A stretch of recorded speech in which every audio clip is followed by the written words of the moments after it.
Olá, eu sou a professora Aline Pires Castilho, sou professora de Direito Penal da UniFTech Porto Alegre e é uma honra estar aqui na Semana Acadêmica com vocês. Queria agradecer à professora Fernanda Pimentel pela confiança, por me deixar estar mais uma vez aqui conversando com vocês sobre um assunto que é muito importante para mim, que é a remissão da pena pela leitura. Bom, falar de remissão penal é falar de crise, né? Eu costumo dizer que a gente vive a crise da criminologia, a crise do tripé das ciências criminais, porque a gente tem a crise do direito penal, a gente tem a crise do processo penal e a gente tem a crise que é a maior de todas elas, que é a crise da execução penal. Por que a crise da execução penal ela é maior? Porque todas as vezes que o legislador ele cria condutas desnecessárias, todas as vezes que ele aumenta penas sem necessidade, todas as vezes que direitos e garantias fundamentais são desrespeitados no processo penal e a gente tem condenações injustas, tudo isso, todos esses problemas que são ocorridos no direito penal e no processo penal, eles vão desembarcar lá na execução penal, que é o local em que essas pessoas que foram condenadas vão cumprir a pena. É por isso que a crise da execução penal é a maior crise de todas elas. Eu costumo dizer que a lei de execução penal, ela é nada mais nada menos do que uma carta romântica do legislador à sociedade, porque a maior parte dos direitos e garantias que estão ali estabelecidos aos presos, eles não são cumpridos, né? E é nesse contexto de crise, é nesse contexto de hiperencarceramento que surge no Brasil a remissão da pena pela leitura.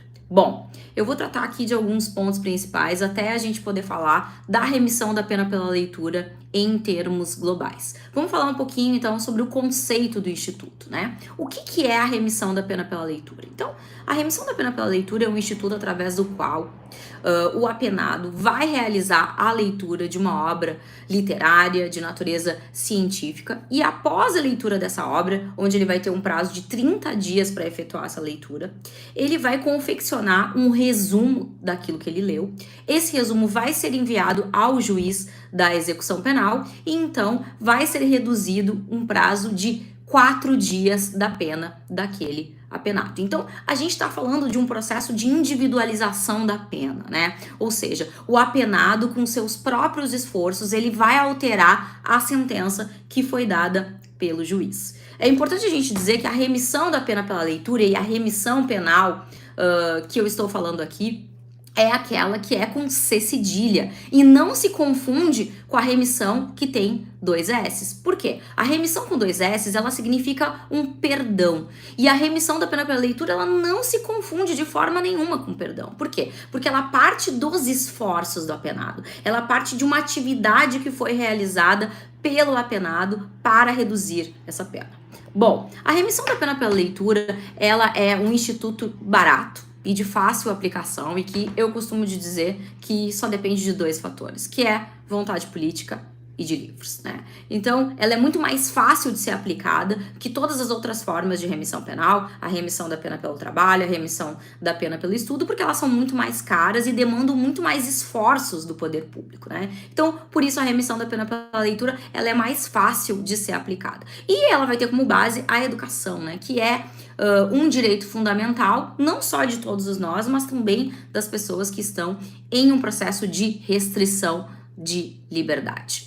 Bom, outra questão muito importante em relação à pena pela leitura é que ela vai colocar em prática um dos direitos que estão previstos na nossa lei de execução penal, que é o contato do preso com o mundo exterior. E além disso, a coisa mais importante que a gente tem em relação à pena pela leitura é o contexto de reinserção social em que o apenado ele é inserido quando ele faz parte da remissão da pena pela leitura, ou seja, a gente vai ter um contexto de reinserção social que vai ser conduzido pela educação através da leitura.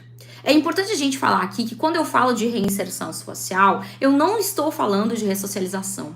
A palavra ressocialização, ela tá atrelada ao estereótipo lombrosiano, né? Então a ideia de que a pessoa que cometeu um delito, ela nasceu criminosa, né? E por isso ela não se adequou aos parâmetros da sociedade e acabou sendo encarcerada, né? Esse termo ressocialização, ele já foi há muito tempo abandonado pela sociologia e ele é de origem da sociologia. Então o que eu uso é reinserção social. Reinserção social no sentido de fazer com que esta pessoa que passou um tempo fora sem o seu direito de liberdade, né? Ou seja, fora, né, dos direitos que todos que estão em liberdade possuem, né, passou um período da sua vida dentro do sistema prisional e que, em razão disso, então, a sociedade, por ter privado essa pessoa de liberdade, vai ter que reinserir essa pessoa ao contexto social. Né? Então, não se esqueçam, né, falar de reinserção social aqui não é falar de ressocialização. Eu sei que muita gente ainda utiliza esse termo, mas esse termo que nasceu na sociologia, como eu falei, ele não mais é utilizado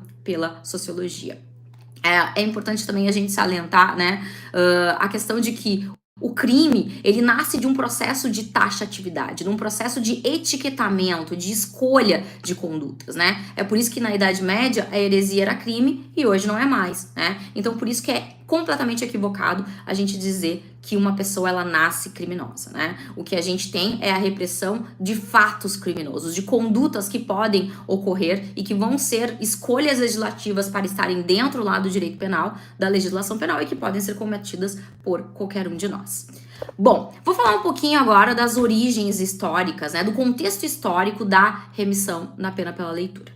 Bom, a remissão da pena pela leitura é um instituto, então, como eu falei, criado no Brasil, né, um instituto de criação brasileira e que foi criado com a recomendação número 44 do Conselho Nacional de Justiça em 2013, né? Inclusive, a remissão da pena pela leitura no dia 26 de novembro de 2023 agora, né, no próximo mês, ela completa 10 anos, né? Essa recomendação número 44 do Conselho Nacional de Justiça, no entanto, ela foi revogada e hoje o regramento que a gente vai ter, o regramento legislativo da remissão da pena pela leitura é a resolução número 391 do Conselho Nacional de Justiça. O que significa isso? Significa que a remissão da pena pela leitura, ela não está inserida na nossa lei de execução penal. Então, a remissão da pena pelo trabalho, a remissão da pena pelo estudo, elas estão na lei de execução penal. A remissão da pena pela leitura, não, ela não está. A gente tem um projeto de lei tramitando no Congresso Nacional, esse projeto que é de autoria do então senador,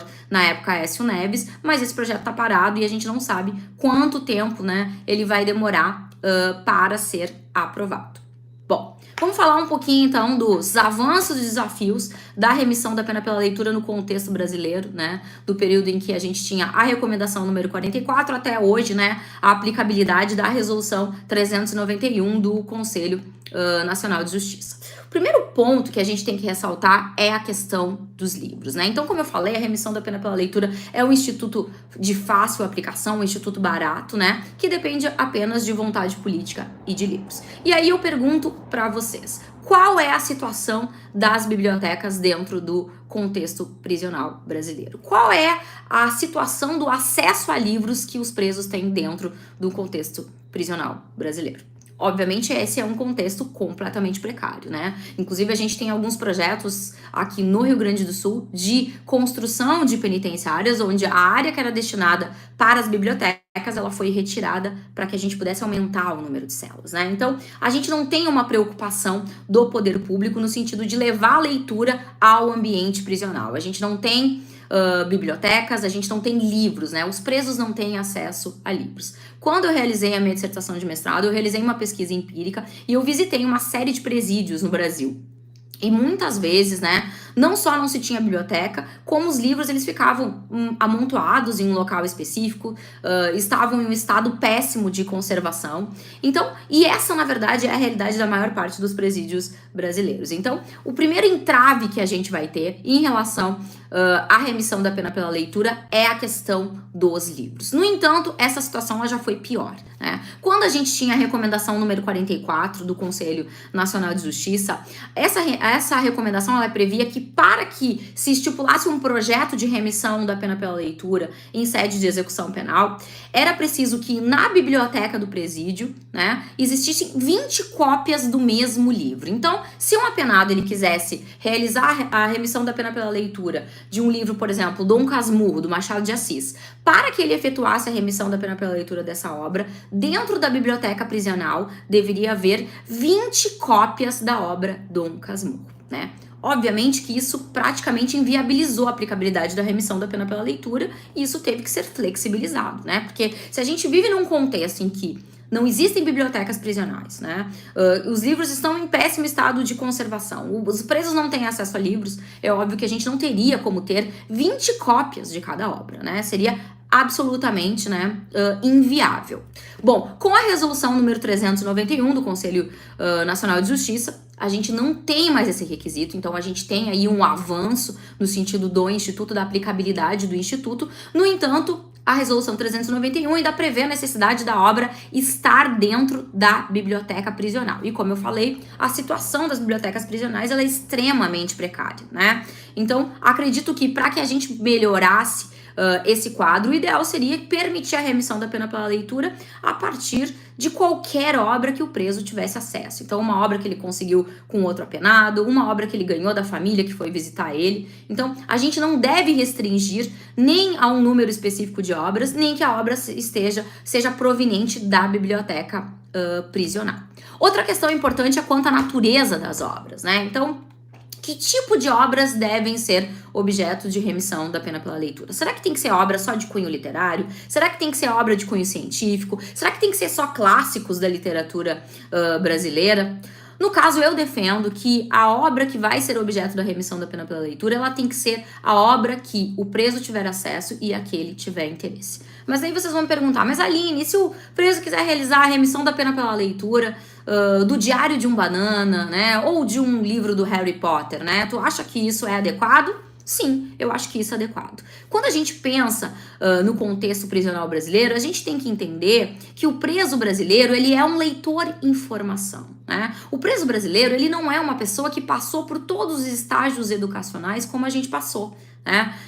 O preso brasileiro, ele não teve acesso a livros quando ele estava lá no ensino fundamental. Aliás, o preso brasileiro, em sua média, ele sequer completou o ensino fundamental. Então, a gente não pode exigir de uma pessoa que sequer completou o ensino fundamental, que não passou por esses pressupostos básicos, né, de inserção na leitura, que o primeiro livro que ele vai ler seja Dom Casmurro, do Machado de Assis, né? Ou seja, um livro do Dostoiévski, Crime e Castigo, né? Que foi uma das obras que era mais estimulada na época da recomendação número 44 do Conselho Nacional de Justiça a serem lidas pelos presos, né? Eu, particularmente, adoro Dostoiévski, ele é um dos meus autores favoritos, mas eu tenho certeza que é o tipo de obra que não vai chamar a atenção do preso brasileiro. E por quê? Porque ele é um leitor em formação, né? Então, quando a gente estabelece a remissão da pena pela leitura, a gente tem que aceitar ela a partir de qualquer obra, né? E é óbvio que esse preso que ele vai começar a realizar a remissão da pena pela leitura, talvez de uma obra do Harry Potter, ou talvez de um livro de autoajuda, se efetivamente, né, a gente conseguir a aplicabilidade dos fins da remissão da pena pela leitura,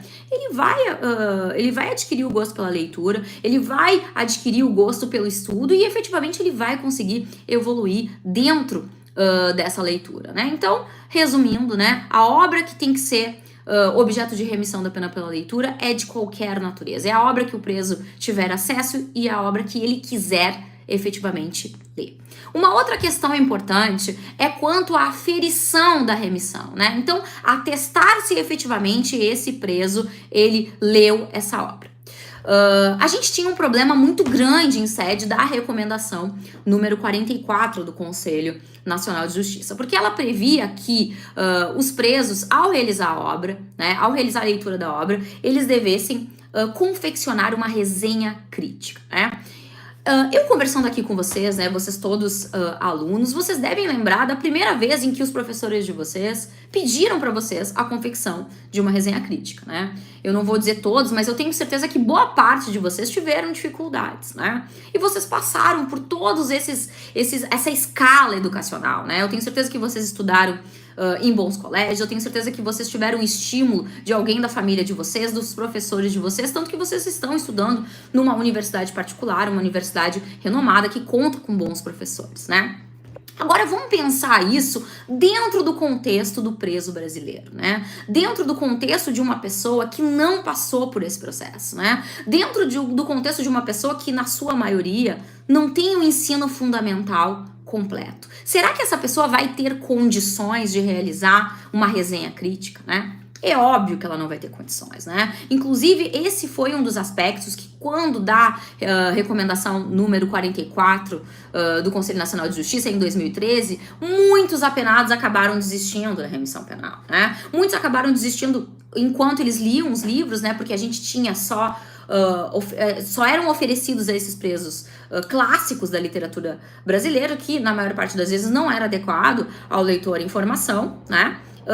E então eles desistiram, né, no meio dessa leitura porque não entendiam a obra, né, ou porque efetivamente não conseguiam terminar a leitura dessa obra, e outros desistiram no momento da confecção dessa resenha crítica, né. Isso foi algo que eu efetivamente consegui aferir, né, na minha dissertação. Como eu falei para vocês, eu fiz uma pesquisa empírica, né, uma pesquisa empírica que eu aproveito, inclusive, na minha tese de doutorado agora, né, e eu entrevistei alguns presos, né, e efetivamente eles falaram da dificuldade que se tinha em relação a essa resenha crítica, né. A gente teve um avanço, né, da recomendação número 44 para a resolução número 391 do Conselho Nacional de Justiça, porque a resolução atual, ela prevê simplesmente um relatório de leitura, né? Então, não é mais necessário que o preso, ele efetue uma resenha crítica, né? Basta que seja feito um relatório de leitura, onde vai ser verificado apenas, né, se aquele texto que foi produzido pelo apenado, ele confere com o livro que ele está dizendo que ele leu, né? E questões ali gramaticais, né? E do texto efetivamente, mas nada além disso, né? Outra questão que a gente teve um avanço é a questão da prova, né? Então, em sede da recomendação número 44 do Conselho Nacional de Justiça, muitos estabelecimentos prisionais, inclusive isso foi um fato que aconteceu aqui em Porto Alegre, né? Quando o projeto ele iniciou lá no Presídio Central, na cadeia pública de Porto Alegre, e por pressão, inclusive, do Ministério Público, né? E faço uma crítica aqui severa ao Ministério Público nesse processo. Muitos projetos, né, quiseram realizar uma prova, né? Então, o que acontecia? Em vez de deixar o preso realizar a leitura da obra, né, e daí no tempo dele ali, no tempo livre dele, ele fosse confeccionando, né, a resenha crítica, porque na época era uma resenha crítica, né, e que era difícil de ser feita, né, no tempo dele, o que se fez, né? Se fez uma espécie de prova. Então, se marcou uma data específica, se reuniu todos os presos, né, e os presos tiveram um tempo específico para confeccionar essa resenha crítica, né? Como eu falei, isso veio muito da pressão do Ministério Público, né, que tinha receio de que houvesse fraudes, né, de que o preso copiasse, né, a resenha crítica de um outro preso, né, questões nesse sentido, né.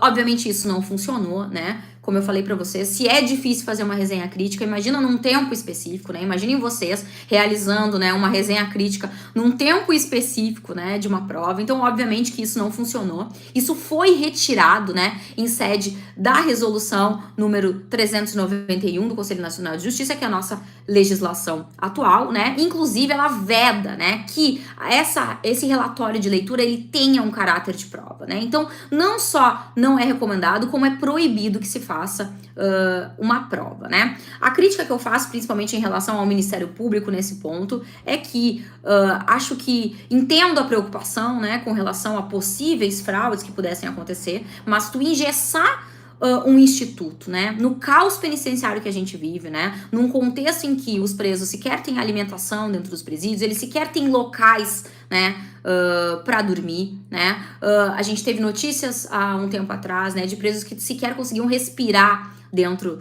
das penitenciárias, onde os presos não têm atendimento médico, né, e é importante a gente lembrar que quando o Estado, ele retira a liberdade de uma pessoa e ele coloca dentro de um estabelecimento prisional, ele tem a tutela dessa pessoa, ou seja, ele é responsável por essa pessoa, né?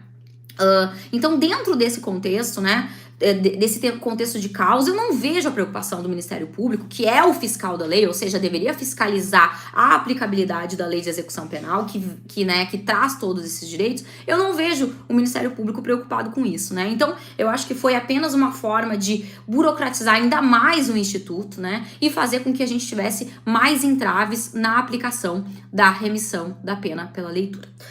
Uma outra questão importante que a gente tem que tratar é a respeito da censura a determinadas obras, né? E aqui eu gosto de tratar da questão da remissão da pena pela leitura de obras religiosas, né? No contexto de São Paulo, no estado de São Paulo, né, a gente teve um projeto de lei que na época, né, quando a remissão da pena pela leitura ele existiu em 2013, ele existiu no sentido de estabelecer a remissão da pena pela leitura pela Bíblia, né? Então o que eles fizeram, né? Seria impossível alguém ler, né, toda a Bíblia, e até injusto, né, fazer com que uma pessoa ela lesse toda a Bíblia, que é um livro muito extenso, né, e reduzisse apenas 4 dias a leitura dessa Bíblia. Então o que eles pegaram? Eles pegaram a Bíblia, dividiram a Bíblia, né, em grupos, né, em fascículos, e determinaram a remissão da pena pela leitura de 4 dias, né, pela leitura de partes desses capítulos, né.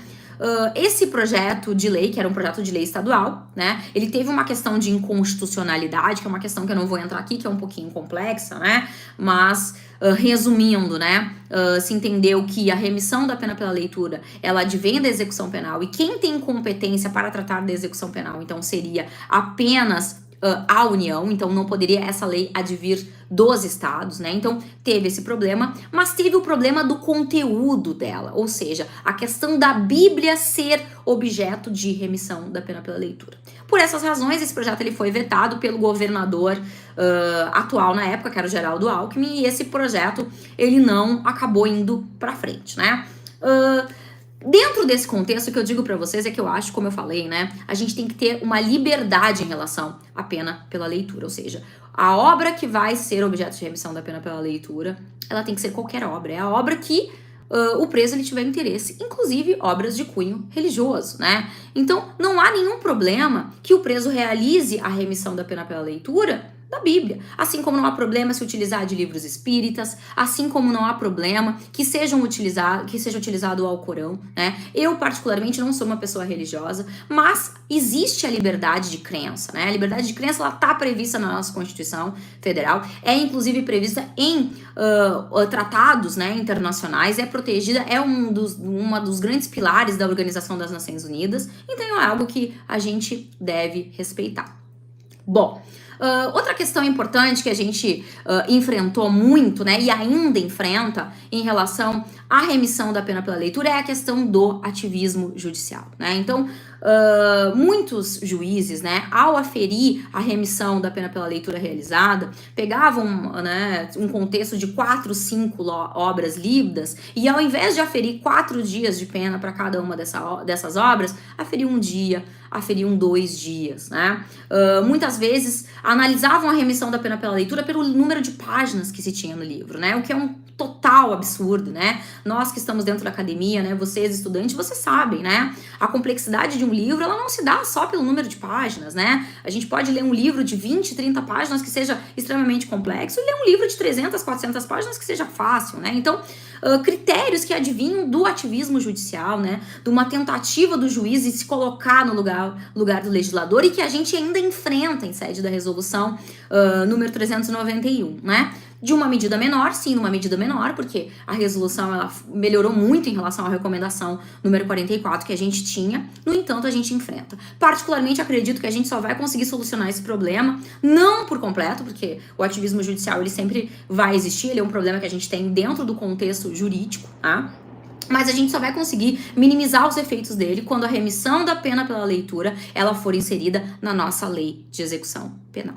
Bom, vou falar um pouquinho com vocês agora a respeito dos avanços e desafios da remissão da pena pela leitura em um contexto global. Bom, para vocês entenderem um pouquinho o que eu tô falando, Quando a gente fala do encarceramento, a gente fala de um problema que existe no Brasil, mas a questão da prisão em si, ela é um problema de escala global, né? Ela é um problema que vai atingir a maior parte dos países por razões distintas. Então, a principal dela, sem dúvida, é a questão do hiperencarceramento, né? O hiperencarceramento, ele não existe só no contexto do Brasil. A gente tem muitos países que enfrentam o problema de hiperencarceramento, como a China, como a Rússia, como os Estados Unidos, né? E alguns países, inclusive na Europa, né? Um dos países que enfrentam o problema de hiperencarceramento, de superencarceramento, até eu diria, eu acho que hiperencarceramento a gente pode falar no contexto Brasil, no contexto China, no contexto dos Estados Unidos, mas a gente não pode falar em nenhum país da Europa. Eu acho que daí o mais adequado é a gente falar de super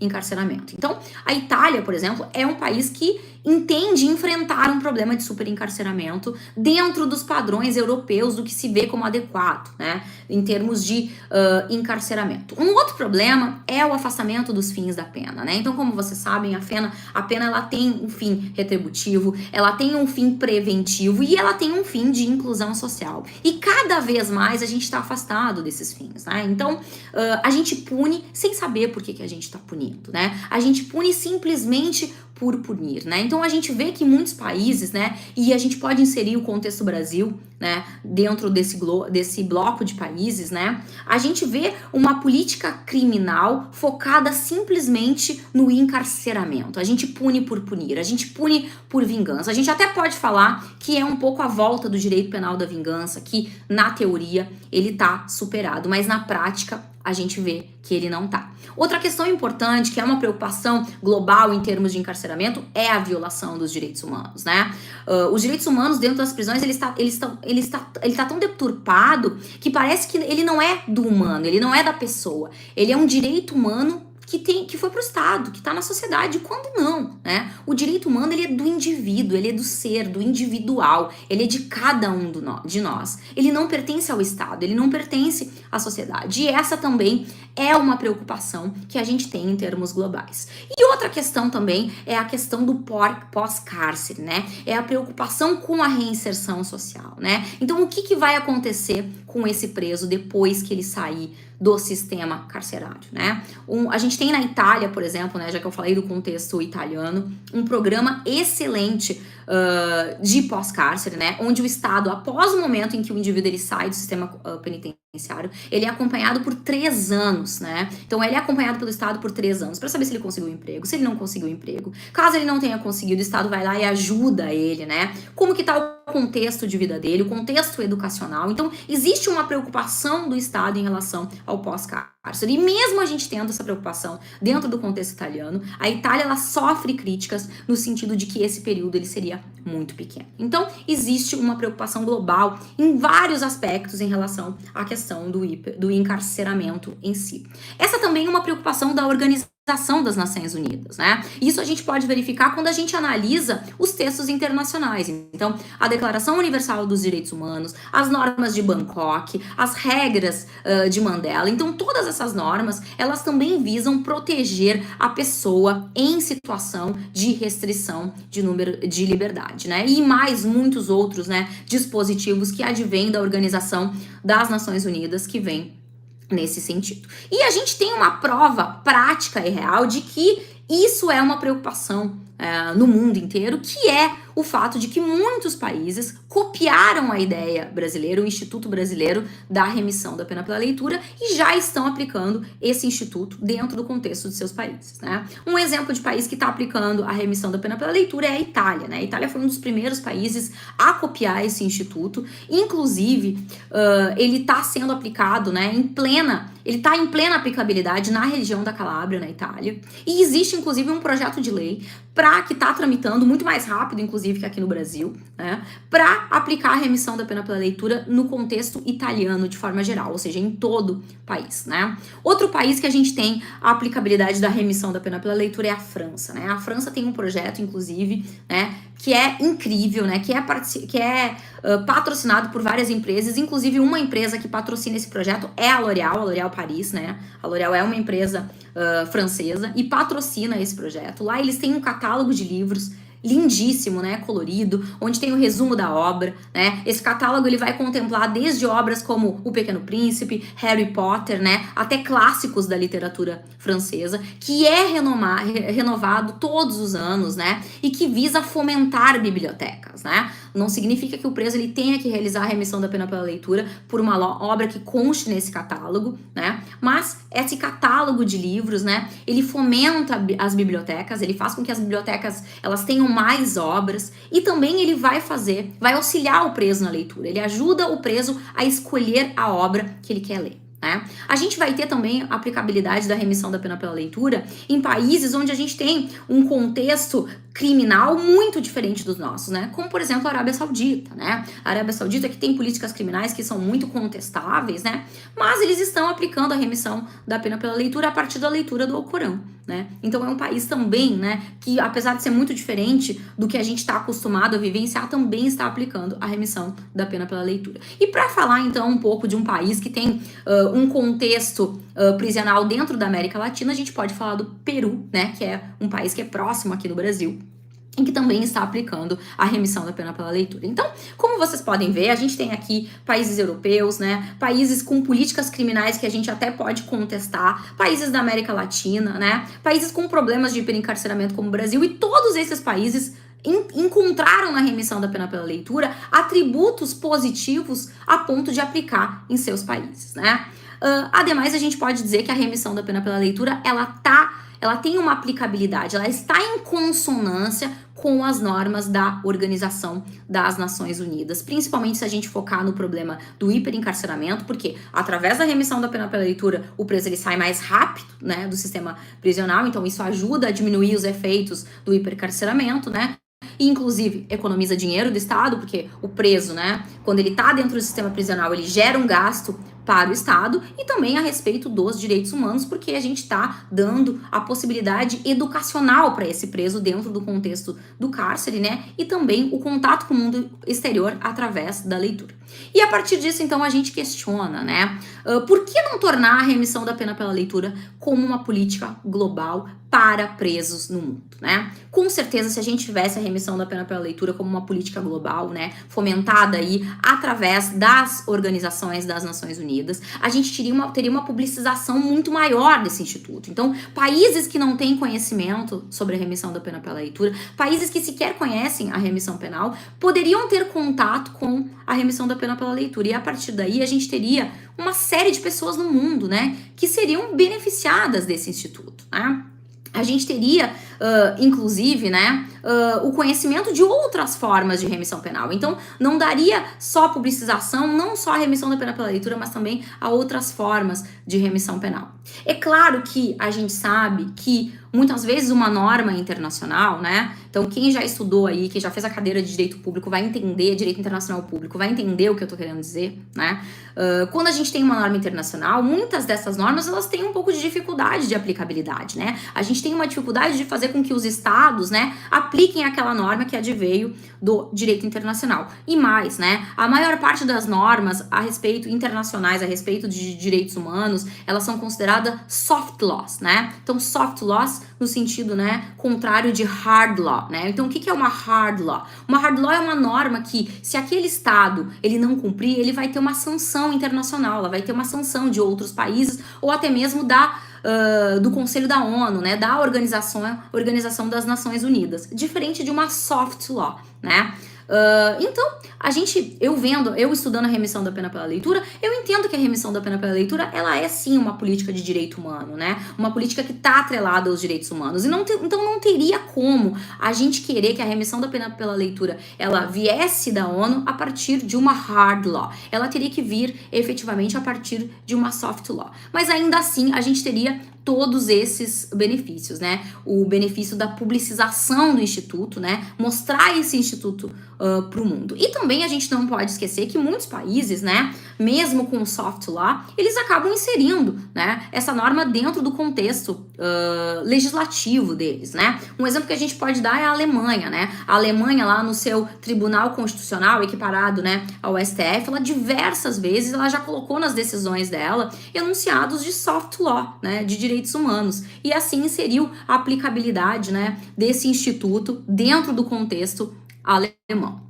Bom, a gente teria outros problemas? A gente teria muitos outros problemas, né? A gente vai ter problemas de ordem cultural, a gente teria problemas de ordem social, a gente teria problemas de censura de livros, né? Como eu falei aqui, a questão dos livros religiosos, né? Inclusive, a gente tem uma questão de censura de livros muito grande nos Estados Unidos, né? A gente tem, principalmente advindos dos estados do Texas e da Flórida, né? Então, eles restringem os livros que vão ser inseridos dentro do contexto prisional, e isso é contestado, né? Inclusive, existe um grupo de advogados americanos, né, que luta, né, para que essa censura acabe dentro dos Estados Unidos, essa censura que cresce cada vez mais, né? Então, a gente tem no estado da Flórida, por exemplo, né, um contexto de cerca de 22 mil livros que são proibidos dentro do estado da Flórida, dentro do contexto prisional, né? E são livros absolutamente normais, né? Alguns livros, eles são proibidos por uma ideia de sexualização, porque tratam de temas de ordem sexual, né? E eles entendem que isso pode ter problemas em termos de segurança, né? O que, na verdade, a gente sabe que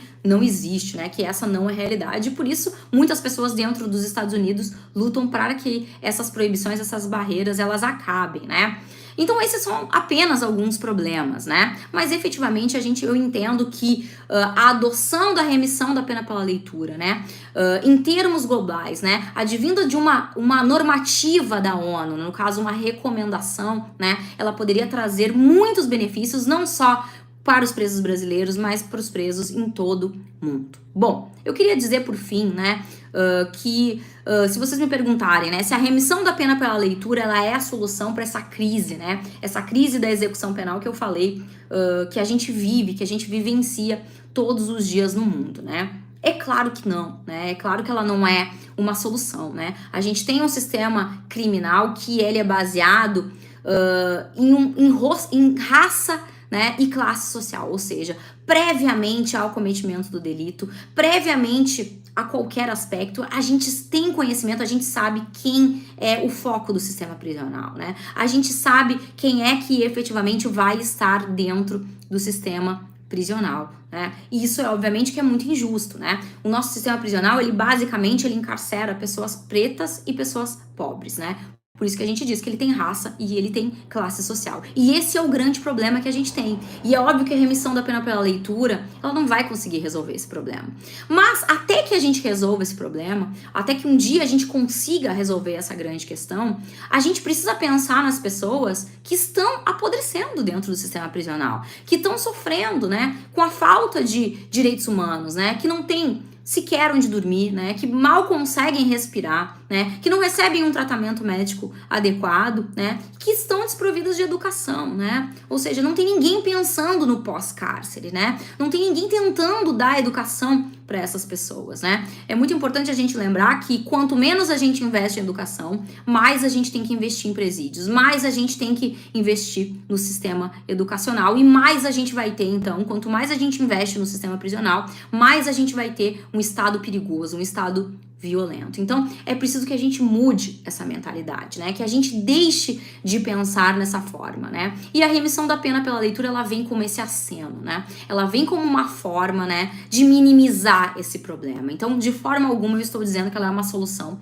Ela não é uma solução, mas ela é algo, né? É um aceno para essas pessoas que estão lá esperando uma solução definitiva. Bom, esses eram as questões que eu queria trazer aqui para vocês, né? Quero dizer que eu fico à disposição de vocês, né? Vocês podem me procurar nas minhas redes sociais, podem me mandar um e-mail, né? alinepirescastilhos@gmail.com. Podem deixar aqui nos comentários, que eu prometo que eu vou responder todos vocês, né? E também podem me procurar presencialmente lá na FTech Porto Alegre. Queria agradecer mais uma vez a professora Fernanda Pimentel pela oportunidade de estar aqui conversando com vocês e também, né, pela confiança que ela sempre me dá, pela carta branca que ela sempre me dá e também por ter organizado esse evento incrível, né, essa semana acadêmica aí, que tá cheia de grandes palestras e de grandes nomes. Fico por aqui então, agradeço a vocês, agradeço o tempo de vocês e nos vemos em breve. Tchauzinho!